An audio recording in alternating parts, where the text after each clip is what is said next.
Internet, it's me. Tonight's movie was, I don't even know. It was Witches of Amityville, or maybe The Witches of Amityville Academy.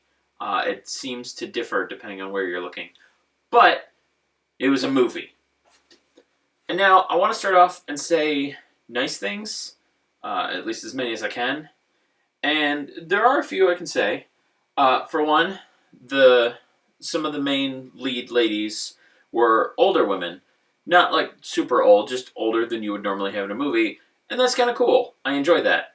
I feel like the trend now to have even just like younger women playing older women and just, retiring female actors once they hit like 40, I think that's a bit ridiculous. So I liked that these women all looked like they might be older than the average actress, and that was cool.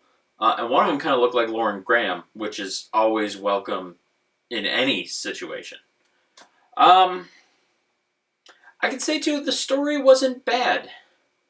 It was maybe a bit cliche, but it wasn't awful. It wasn't necessarily written poorly or any of that.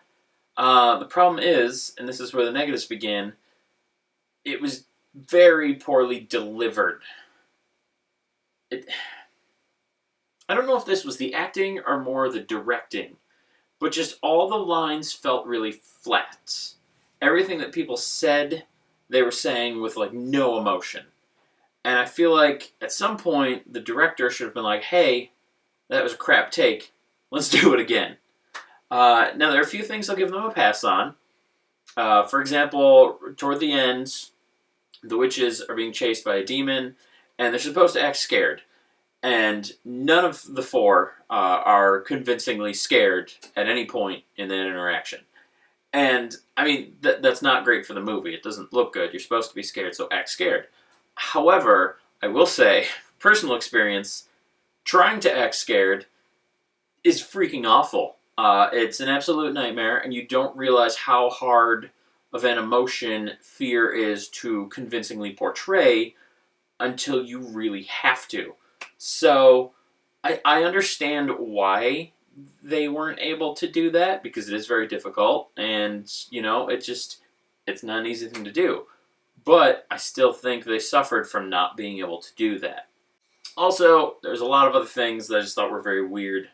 One, they had a prop knife that I know it's weird to call out an individual prop, but they used that same prop knife in at least 3 different scenes, and it's very noticeably fake. The blade is 3 times thicker than a knife blade would ever be, and it doesn't look like shiny metal. It looks like it's very clearly a plastic knife.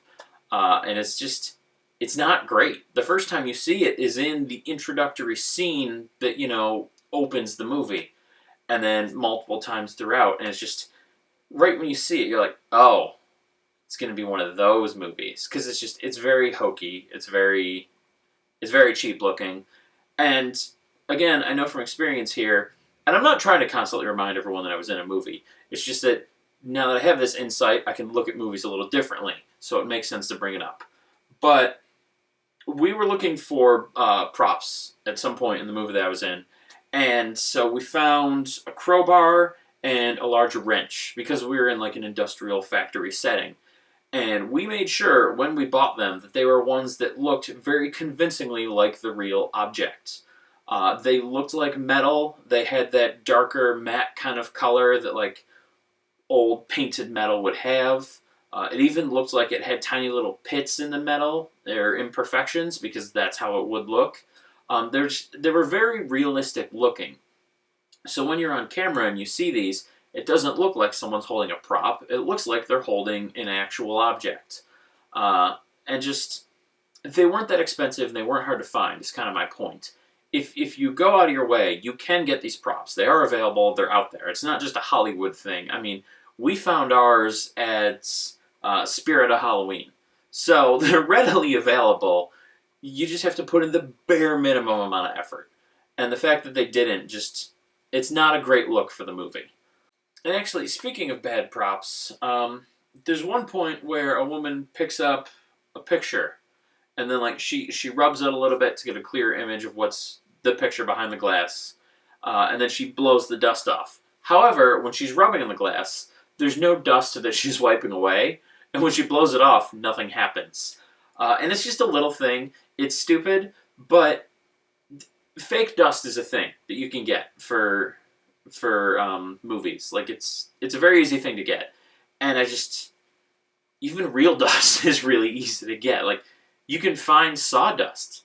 I mean, I have substrate for my reptiles, and whenever I pour it into the tank, I get a layer of dust up the sides of the glass because it just produces the dust. So, I mean, they could buy a 5-pound bag of dirt and just pour it near the object to get a nice layer of dust on it. Like, there are very easy ways to accomplish dust on something. And why they forewent any of those and instead decided to just pretend dust was there and then not digitally add it or even kind of obfuscate it by having her hold it the other way so you don't see her wiping a clean picture frame, I don't know. But it looked really silly because they drew attention to her wiping away dust with that action, but them drawing attention to it just points out that it's not there. So it was kind of stupid to direct attention to something that they didn't actually have. And there's some weird choices that were more on like the cinematography side too, or at least the editor. There are a lot of shots that lingered just way too long. One of the younger witches early on in the movie is being driven somewhere, and as she's driving, she's having awkward conversation with the driver, and at one point, they stop talking, and the driver is just looking ahead driving, and the camera is looking at him through the rearview mirror. He's not doing anything, and there's no like nuance in the background, there's no foreshadowing, there's nothing happening on the screen. It's just basically B-roll, but it lingers for a while, like several seconds longer than it needs to. And then it cuts back to the young girl in the back seat who looks like she's going to say something, but then she doesn't. But you don't know why she would hesitate to either. Like, it just feels like another shot that just lingered way too much. And the whole interaction was a good 10, 15 seconds, if not more, that you could have just cut out entirely and changed nothing. And it's not the only time they did this. At one point, the young girl's in the shower, and it lingers not on her in the shower, but instead on someone in the hallway with their face to the door, staring through the crack in the open door. And it lingers on this person's face staring in for way too long. Like, she's not moving, she's not reacting to anything she's seeing while staring in, she's just staring in.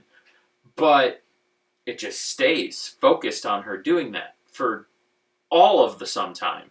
And then when it does finally cut to the woman in the shower, she wipes away the glass. No, she stares through the glass first, trying to decide if she sees something. And then she moves a little and continues to stare, and then she wipes the glass and continues to stare. And then it cuts back and shows that no one's there. And it just... Like, I know what effect they're going for. It's a pseudo jump scare where you're like, oh, someone's here, she's being watched, and then she feels she's being watched, she turns, and oh, there's no one there. It's a classic thing that's been done in every horror movie ever. It's basically the inverse jump scare. But the way they paced this and lingered on these shots for so long, it doesn't have any effect whatsoever because it took too long to get to the point. Like, by the time they go back and reveal that the person's not at the door anymore, it's super realistic that they wouldn't be. It had been 15 seconds already. She could have walked up, she could have gotten up and walked to the other side of the house, and it would just be normal. You'd be like, yeah, no, that makes sense. It took a while. So, I don't know. A lot of weird choices were made. And it's weird. There's several other points in the movie, too, where they stay a little too long in a bit of B-roll or some background action, and you wonder why. And the last thing that really stuck out to me is that the main villain, the evil witch here, she has kind of resting bitch face, but it doesn't make her look evil. It makes her look like a Karen. Like, I'm not really convinced that she's trying to kill the good witches so much as I am convinced that she wants to, like, go to a public pool and yell at a black person for being there. If you know what I mean. Like, that's the kind of look she has. Like, upscale white elitist that kind of hates, minorities and the poor. Like, that's the person you see on screen. That's the aura she's putting out. Not an evil witch hell-bent on summoning demons and controlling the world. So, it's just, it's weird. And that might not be bad casting. It might just be weird makeup or even just, bad direction as far as how should her face look? What should her expression be? Whatever. But that's what's put out there by the character, or at least to me. So it was just very weird.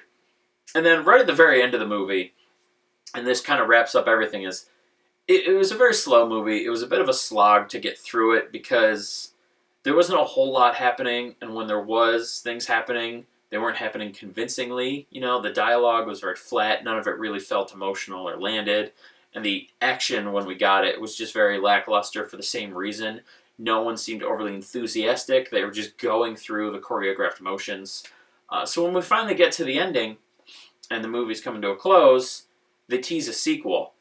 And I have no idea why you would do this in an indie film, because there's nothing to warrant that sequel. I'm sure someone thought this was going to be their magnum opus. This was going to be their Citizen Kane. This was the greatest thing that they could possibly do.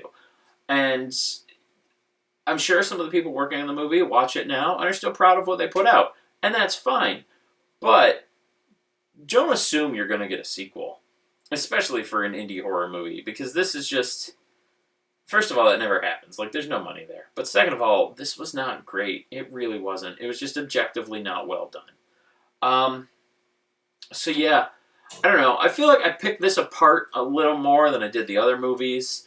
But I just had more to say here. This felt a lot more like the indie film that I was in, or other ones that I've worked on, or know people that have worked on. And just... I had more to say here because I feel like I have some of the inside baseball, and this just seems like they did a lot of things wrong that they didn't necessarily have to. A lot of these were minor and preventable things, and the movie could have been a lot better than it was, because at the core of it, it wasn't a bad movie. Like I said, the story was fairly decent, the writing wasn't awful, it was just badly delivered, so it could have been okay. There were a few parts where the special effects, they were minor when they were there, but there was one part, for example, where a girl moved something with her mind. It shook a little and then it just flew. And there were minor bits of, warped artifacts where you can tell they, got rid of, the wire or whatever was making the thing move. But only if you knew to look for them. If you're just casually watching or you just don't know anything about video editing, then you won't even notice those artifacts, and it'll look really good. And there were bits where they had, force lightning that, it's not LucasArts level of quality, but it wasn't terrible either. There was a lot of stuff here that was alright. There's just some other bits that needed some very obvious polish, and they didn't get it. So overall, the movie is kind of subpar. And that's unfortunate. It could have been better, but it wasn't. So I guess that's where I'm going to end. It could have been better, but it wasn't. So, watch it if you're into horror movie, or if you're into indie horror movies. But otherwise, don't go out of your way. You're not missing anything here. It's certainly never going to get that sequel, or at least I hope it doesn't, because it does not deserve it. And yeah, I'll see you tomorrow with another probably bad movie. Oh, real quick too, I forgot to mention, this is being recorded slightly after the earlier thing that was recorded. Not that you can tell. But if you're going to put Amityville in the title of your movie, there's a specific house that should, at least in some way, be referenced or acknowledged in your movie. And if you don't do that, you suck, and your movie sucks. So, I just want to put that out there. Obviously, it's too late for this film. They already suck just by that rule. But for any future films that will come out, because more will come out. There's been 100 movies with Amityville in the title. If you're not talking about the house, or at least showing it, or referencing one of the families that live there, don't put that word in your title. It's dumb, and you're dumb. Okay, now I'm done. Goodbye.